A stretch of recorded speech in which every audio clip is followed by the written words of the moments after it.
Hello दोस्तों, फिर से हाजिर हूँ क्लास 12 रसायन विज्ञान का एक और वायरल पेपर लेकर। इस पेपर को पूरा जरूर देख लीजिएगा, बहुत ही महत्वपूर्ण पेपर है क्योंकि इसमें उन प्रश्नों को मैंने रखा हुआ है जो अभी तक बोर्ड परीक्षाओं में पूछे गए हैं। तो इस पेपर को आप लगाते हो तो गारंटी इसमें से बहुत से प्रश्न आपको 8 मार्च को आपके पेपर में देखने को मिल जाएंगे। तो बहुत ही इम्पोर्टेंट पेपर है, तो इसे एक बार ज़रूर हल कर लीजिएगा। तो पेपर देने से पहले इसे ज़रूर सॉल्व कीजिएगा। वीडियो पसंद आए तो लाइक करना है, ज़्यादा से ज़्यादा हो सके शेयर करना है, नए हो तो सब्सक्राइब जरूर करना है। तो आइए देखते हैं। तो 2025, तो यहाँ पर थोड़ा सा टाइपिंग मिस्टेक है, नहीं डाल पाए, तो यहाँ पर लिखा है 2025 रसायन विज्ञान का पेपर हो जाएगा। ठीक है, ये पेपर सेट होगा 3 घंटे 15 मिनट पढ़ने के लिए। पूर्णांक 70 अंक का हो जाएगा। प्रारंभ में 15 मिनट परीक्षार्थी को प्रश्न पत्र पढ़ने के लिए निर्धारित होंगे। इसमें सभी प्रश्न अनिवार्य होंगे। प्रत्येक प्रश्न के अंक उनके सामने यानी समक्ष क्या होंगे, दिए गए होंगे। वो गणनात्मक प्रश्नों की गणना की समस्त पद दीजिएगा और प्रश्नों के प्रासंगिक उत्तर लिखिएगा और जहां आवश्यक हो रासायनिक समीकरण भी दीजिएगा। तो आइए, आज का पहला प्रश्न है, बहुविकल्पीय प्रश्न है। इसमें प्रश्न पहला पूछा गया कि इस प्रश्न पत्र के प्रत्येक खंड में 4 विकल्प दिए गए हैं। सही विकल्प चुनकर उसे अपनी उत्तर पुस्तिका में लिखिए। तो पहला प्रश्न ही आपका मोस्ट इंपोर्टेंट है। इससे ऐसे न्यूमेरिकल जरूर बनेंगे, विकल्प में भी बन सकते हैं, 2 नंबर में भी बन सकते हैं। अति लघु प्रश्न कितने अंक का बनेगा, 2 अंक का बन जाएगा। देखियो, तो पहला प्रश्न है 5 ग्राम NaOH 450 मिलीलीटर बिलियन में घुला है, बिलियन की मोलरता क्या होगी। तो आइए पहले हम इसको सॉल्व कर लेते हैं। ठीक है, तो बिलियन की मोलरता क्या होती है।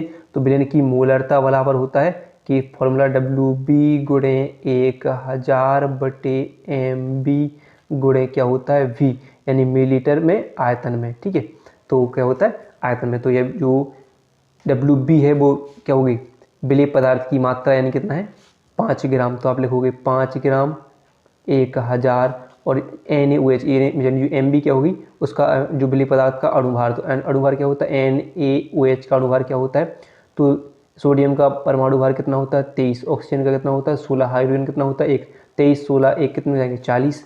तो हम क्या लिख सकते हैं यहाँ पर 40 गुणे कितने हैं, कितने आयतन में घुला हुआ है, तो 450 मिलीलीटर, तो 450 लिख देंगे। तो आप इसको काट सकते हो, एक पॉइंट से पॉइंट कट जाएंगे। ठीक है, एक पॉइंट यानी दो जीरो है, 2 जीरो कट जाएंगे। फिर क्या हो जाए 5 से इसको काटेंगे, 5 नाम 45 है 9 बार, और 9 चौका 36, यानी 10 में हमें कितने से भाग देना होगा 36, और 36 में आप इसको भाग दोगे तो आपका कुछ कितना कि 0.27 कुछ कर आएगा। तो यानी आपका जो यहाँ पर दिख रहे हैं 0.277 यहाँ पर था, तो 7 हर बार आता है, तो उसके लिए हर जगह 8 लिखते थे। तो यानी आंसर हो जाएगा 0.278 मोल क्या होगा पर लीटर, यानी प्रति लीटर हो जाएगा। ठीक है, फिर अगला प्रश्न पूछा है फिनोल को नाइट्रिक अम्ल के साथ गर्म करने पर बनता है। फिनोल को नाइट्रिक अम्ल के साथ गर्म करने पर बनता है क्या होगा, क्लोरीटोन, पिक्रिक अम्ल, मेथोक्सी बेंजीन या बेंजीन। तो सही आंसर हो जाएगा पिक्रिक अम्ल बनता है। क्या बनता है, पिक्रिक अम्ल बन जाता है। यानी कि इसको फिनोल को अगर हम क्या करते हैं, गर्म करते हैं, तो आर्थो तथा पैरा, ऐसे आर्थो तथा पैरा नाइट्रो, ठीक है, क्या बनता है, जो एनिल में जो बेंजीन बन जाता है, तो इससे क्या कहते हैं, पिक्रिक अम्ल कहते हैं, बनता है। ठीक है, फिर देखिए अगला है RNA यानी क्षारक जो RNA में नहीं होता है। कौन सा क्षारक नहीं पाया जाता है, तो एडेनिन, ग्वानिन, थाइमिन और साइटोसिन। तो आपने पढ़ा होगा कि नाइट्रोजन क्षारक की संख्या कितने होते हैं, तो एडेनिन, ग्वानिन, साइटोसिन और थाइमिन। और इसमें क्या होता है कि यूरेसिल पाया जाता है और क्या नहीं पाया जाता है, थाइमिन नहीं पाया जाता है। तो सही आंसर हो जाएगा क्या, थाइमिन नहीं पाया जाता है। फिर अगला क्या है कि देखो 180 ग्राम जल में मोलों की संख्या क्या होगी। तो मोलों की संख्या यानी n बराबर क्या होता है, W/m होता है। ठीक है, तो n बराबर W होता है, तो कितने 180 ग्राम है। और इसका अणुभार जल का अणुभार कितना होता है 18, यानी H2O पड़ा होगा। तो हाइड्रोजन का 1 गुणे 2 प्लस ऑक्सीजन का 16, तो 16 और 2 18, 18 से भाग दोगे 18 दाओगे 10, तो कितना निकल कर आ जाएगा 10 निकल कर आ जाएगा। फिर अगला प्रश्न देखते हैं, अगला प्रश्न क्या कहता है। तो अगला प्रश्न है देखिए, यौगिक जो डाइसैकेराइड नहीं है, सुक्रोज, सेलुलोज, लैक्टोज या माल्टोज। तो इसका सही आंसर हो जाएगा सेलुलोज। क्या हो जाता है, सेलुलोज हो जाता है, याद रहेगा सेलुलोज हो जाता है। फिर देखिए यहाँ से आपके प्रश्न नंबर 2 और प्रश्न नंबर 2 से पूछ ली जाएंगी कि अभिक्रिया के वेग से आप क्या समझते हैं। पहला प्रश्न है, 2 अंक के प्रश्न होंगे, ठीक है। तो अभिक्रिया का वेग, तो आप चलिए देखते हैं अभिक्रिया का वेग क्या होता है वो समझते हैं, ठीक है। तो क्या होता है अभिक्रिया का वेग कि अभिक्रिया का वेग वह दर है जिस पर समय के साथ साथ अभिकारक पदार्थों की सांद्रता यानी सांद्रण परिवर्तित होता है, अभिक्रिया का वेग कहलाता है। यदि सूक्ष्म अंतराल यानी डेल्टा टी में अभिकारक के dx मूल उत्पाद में परिवर्तन हो तो अभिक्रिया का वेग क्या होता है, dx/dt हो जाता है, यानी परिवर्तन के लिए। तो वही पढ़ा कि वह दर जिस पर समय के साथ यानी समय के साथ अभिकारक पदार्थों की सांद्रता में क्या हो जाता है, परिवर्तन। तो dx क्या होगी, अभिकारक पदार्थों की सांद्रता, और सांद्रता में लगा समय क्या होगा, डेल्टा टी। तो क्या कहलाता है, अभिक्रिया का वेग कहलाता है। पहला देखिए कोलराउस का नियम क्या है, ये भी मोस्ट इम्पोर्टेंट प्रश्न है और ये दोनों इम्पोर्टेंट प्रश्न हैं, इन्हें जरूर अच्छे से तैयार कर लीजिएगा। तो अब कोलराउस नियम क्या है, यहाँ पर देखो छोटा सा लिखने के लिए आया है आपको, इसको ये 3 अंक में पूछ लिया जाएगा आपसे, 5 अंक में ही पूछ लिया जाएगा, तो याद रखना है इसको।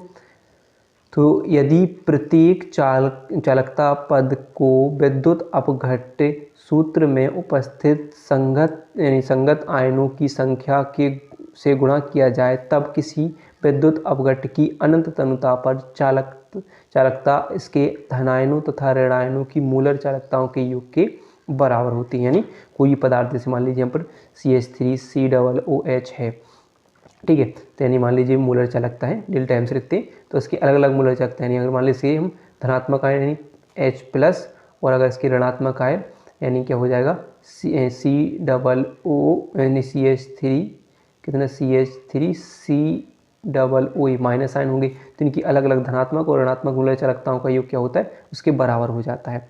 तो ये क्या कहलाता है, क्या कहता है, कोलराउस का नियम कहलाता है। फिर देखिए अगला प्रश्न पूछा है कि लेंथेनाइट आकुंचन क्या है। तो छोटी सी परिभाषा लिख सकते हैं हम लेंथेनाइट आकुंचन कि लेंथेनम से ल्यूटियम तक के तत्वों की परमाणु एवं आयनिक त्रिज्याओं के समग्र ह्रास क्या कहलाता है, लेंथेनाइट आकुंचन कहलाता है। यानी कि कभी क्या कहलाती है, लेंथेनाइट आकुंचन कहलाती है। फिर अगला प्रश्न है फिनोल के महत्वपूर्ण अनुप्रयोग का उल्लेख कीजिए। तो फिनोल के महत्वपूर्ण अनुप्रयोग क्या क्या हैं, तो ये समझते हैं। तो पहला क्या होता है कि वो सैलिसिलिक अम्ल, एस्पिरिन, सेलूल आदि औषधियों के निर्माण में इसका उपयोग किया जाता है। कीटनाशक के रूप में भी इसका उपयोग किया जाता है। पिक्रेक अम्ल, फिनोक्थैलिन और बेकेलाइट निर्माण में भी इसका उपयोग किया जाता है, इसके अनुप्रयोग हो जाते हैं, ठीक है।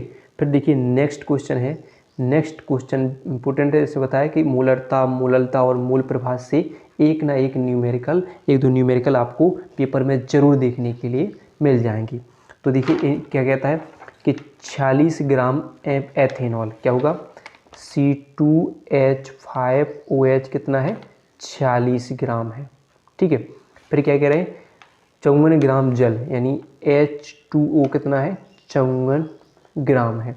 क्या कह रहे हैं, एथेनॉल तथा जल के मूल अंश की गणना कीजिए, यानी दोनों की मूल अंश यानी हमें यानी मूल प्रभाज्य हमें x यानी निकालना है। तो क्या करें, तो आपने पढ़ा होगा कि पहले हम इनकी मूलों की संख्या, मूल प्रभाज्य क्या होगा, किसी विलयन में उपस्थित कुल मूलों की संख्या यानी किसी विलयन में उपस्थित विलेय या विलायक की मूलों की संख्या तथा उस विलयन में उपस्थित कुल मूलों की संख्या के अनुपात को मूल प्रभाज्य कहते हैं।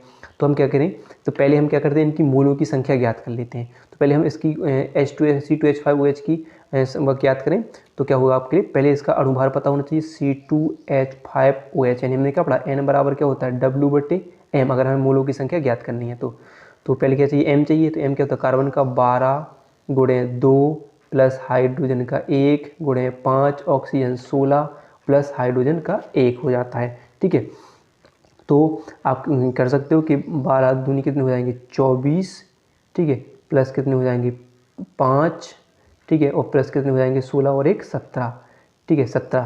तो इन सबको हमें जोड़ देना है, तो शायद 46 के समथिंग आ जाता है, ठीक है, कितना 46 आ जाता है आपका, तो हो जाएगा नहीं।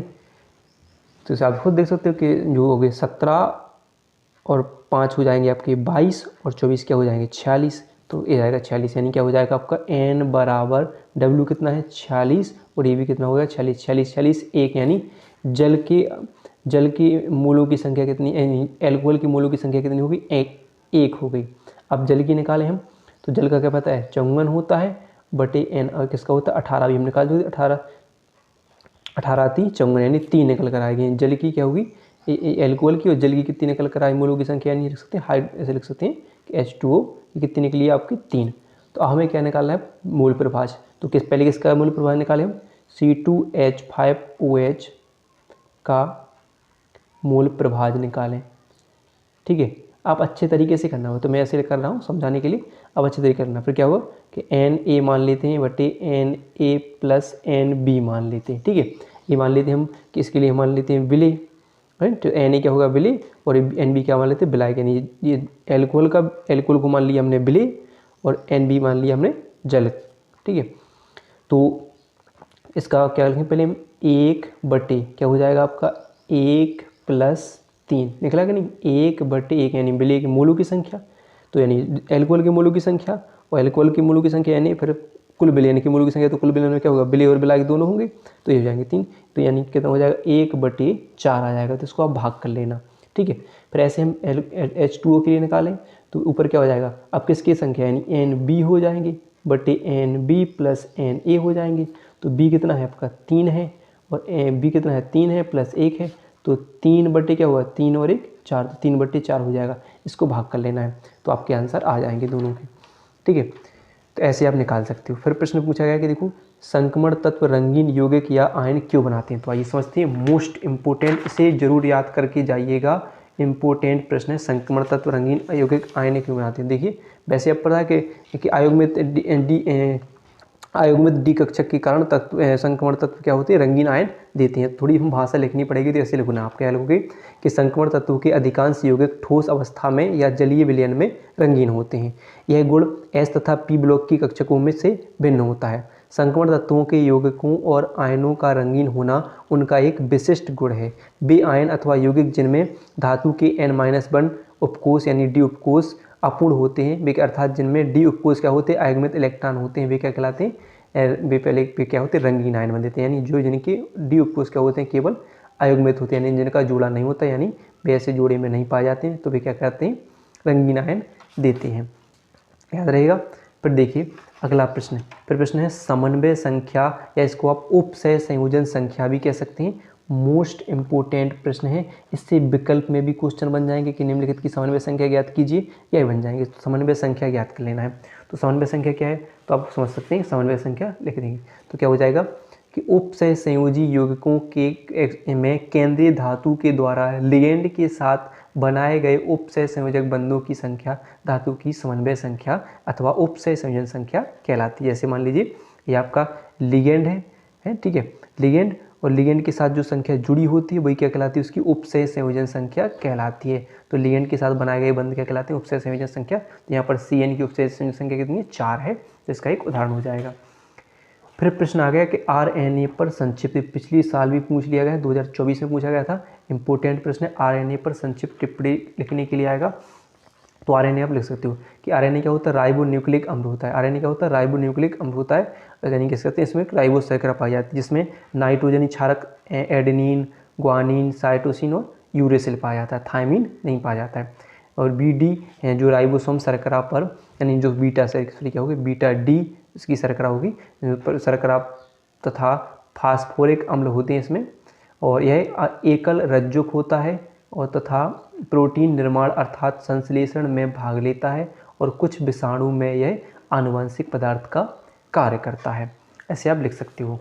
फिर देखिए, फिर अगर पूछ लिया जाए आप प्रश्न, अब 4 जो भी होंगे 3 अंक के प्रश्न आएंगे। अब ये प्रश्न आपको करना है हेलो एल्केन में इलेक्ट्रॉन रागी प्रतिस्थापन अभिक्रिया उदाहरण से समझाइए। इलेक्ट्रॉन रागी प्रतिस्थापन यानी SN अभिक्रिया, SN1 SN2 अभिक्रिया को आपको समझा देना इसमें, ठीक है।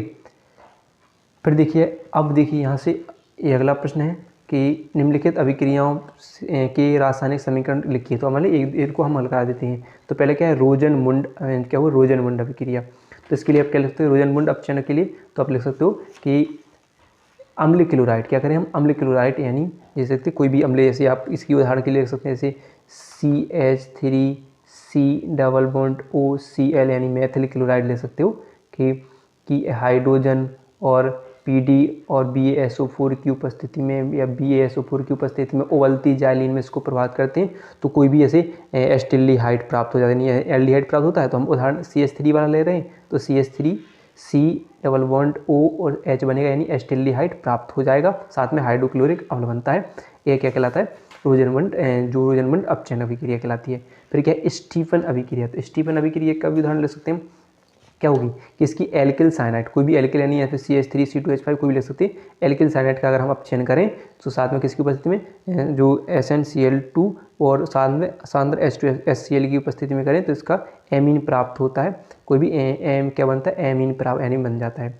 ठीक है, तो ये हो जाएगा इसका स्टीफन अभिक्रिया का उदाहरण। फिर गाटरमैन कोच अभिक्रिया हो जाती है। तो इसके लिए हम क्या करें बेंजीन की, ठीक है, SCOCl यानी SCOCl से क्रिया कराएं किससे एल्यूमिनियम और साथ में UCl2 यानी कॉपर क्लोराइड की उपस्थिति में क्रिया करा दें तो क्या बन जाता है बेंजिल्डिहाइड बन जाता है। ठीक है, ये बन जाएगा क्या बेंजिल्डिहाइड बन जाता है।